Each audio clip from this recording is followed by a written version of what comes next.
Hello children, welcome to असा education. आज हम करेंगे हिंदी की ग्रामर, संज्ञा और उसके भेद। इससे पहले हमने सीखा था शब्द और पद, शब्दों के प्रकार और उसके भेद। शब्दों के दो प्रकार होते हैं, विकारी शब्द और अविकारी शब्द। और जो विकारी शब्द होते हैं वो चार होते हैं, संज्ञा, सर्वनाम, विशेषण और क्रिया। तो संज्ञा क्या है? एक विकारी शब्द है। तो संज्ञा में जो भी शब्द आते हैं उसमें परिवर्तन आ जाता है, उसमें क्या होता है? विकार आ जाता है। तो आइए संज्ञा किसको कहते हैं देखते हैं। तो संज्ञा कहते हैं किसी जाति, द्रव्य, गुण, भाव, व्यक्ति, स्थान और क्रिया आदि के नाम को। तो संज्ञा क्या है? जिसमें जाति पता चलती है किसी की, द्रव्य होता है, गुण होता है, भाव होता है, व्यक्ति, स्थान और क्रिया होती है, उसको कहते हैं संज्ञा।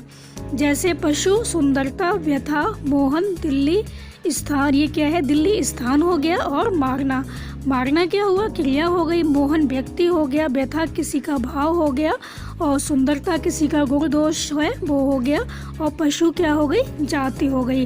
तो ये सब चीज़ें जो शब्द हैं वो क्या कहलाएंगे? संज्ञा कहलाते हैं।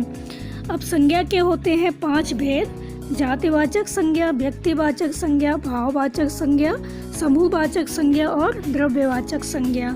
तो जातिवाचक संज्ञा क्या होता है? जिस संज्ञा शब्द से क्या होता है? किसी व्यक्ति, वस्तु, स्थान की संपूर्ण जाति का बोध होता है, उसे कहते हैं जातिवाचक संज्ञा।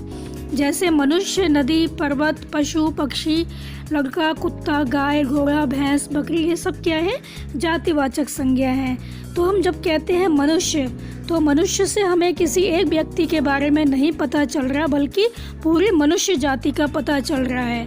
जैसे हम कहें नदी, तो कोई हम एक नदी के बारे में बात नहीं कर रहे, इससे हमें पूरी नदियाँ, जितनी भी नदियाँ हैं सबके बारे में हम बात कर रहे हैं। जैसे हम कहें भारत में बहुत सी नदियाँ हैं, तो किसी एक पर्टिकुलर नदी के बारे में हमने नहीं बोला, बल्कि सभी नदियाँ इसमें आ गई।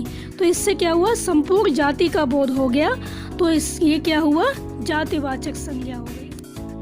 अगला है व्यक्तिवाचक संज्ञा। तो व्यक्तिवाचक संज्ञा क्या होती है? जिसमें केवल एक व्यक्ति, वस्तु या स्थान के लिए जिस नाम का प्रयोग होता है उसे कहते हैं व्यक्तिवाचक संज्ञा। तो इसमें हम किसी पूरी जाति का नहीं बताते, किसी एक व्यक्ति का नाम लेते हैं। जैसे हम कहें आगरा, तो क्या हुआ? हमें पता चल जाता है ये पर्टिकुलर कोई एक शहर है। हम कहते हैं अमेरिका, भारत, चीन, सीरिया, तो हम पर्टिकुलर किसी एक देश का या शहर का नाम ले रहे हैं, तो ये हो गया व्यक्तिवाचक संज्ञा। तो मोहन हमने कहा तो एक व्यक्ति है, हम कहते हैं मनुष्य, तो पूरी मनुष्य जाति का बोध हुआ, तो वो हो गया मनुष्य जातिवाचक। हम कहते हैं मोहन, तो एक पर्टिकुलर कोई आदमी है, तो ये हो गया व्यक्तिवाचक संज्ञा। अगला है भाववाचक संज्ञा।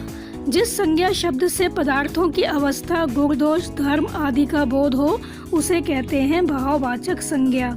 तो अवस्था क्या है? बुढ़ापा है, बचपन है, तो ये क्या है? सारी अवस्थाएं हैं। और मिठास है, और बचपन, मोटापा, चढ़ाई, थकावट, ये सब चीज़ें क्या हैं? ये भाववाचक संज्ञा है। इससे हमें किसी के गुण, दोष, धर्म आदि का पता चल रहा है, तो ये हो गई भाववाचक संज्ञा।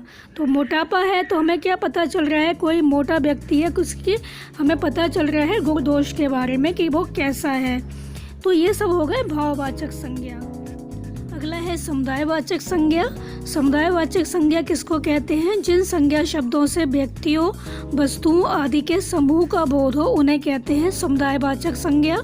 जैसे हम कहें सभा, तो सभा हम जब कहते हैं तो इससे पता चलता है कि वहाँ पर बहुत सारे लोग बैठे होंगे, बहुत से लोगों का समुदाय होगा वहाँ पर, तो ये होगा समुदायवाचक सभा।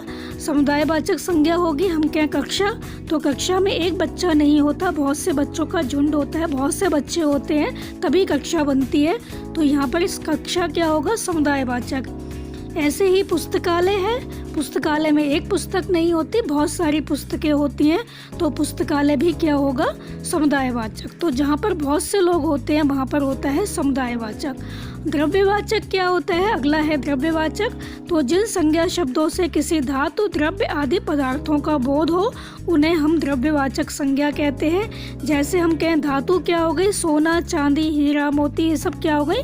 धातुएं हो गई। और द्रव्य क्या है? जैसे घी, तेल आदि क्या है, द्रव्य हैं, तो इसको हम कहेंगे द्रव्यवाचक संज्ञा। तो इसमें कोयला है, लोहा है, गेहूँ, चावल, सब चीज़ें आ जाएंगी इसमें। तो ये सब चीज़ें होती हैं द्रव्यवाचक संज्ञा। तो यहाँ पर हमारा ख़त्म हो गया संज्ञा और उसके भेद। हमें पता चला संज्ञा के 5 भेद होते हैं। आप इसको अच्छे से समझ लीजिए, और कोई दिक्कत है आपको और कोई प्रॉब्लम आ रही है तो कमेंट बॉक्स में अवश्य लिखिए, और हमारे चैनल को सब्सक्राइब करना मत भूलिए। Thank you.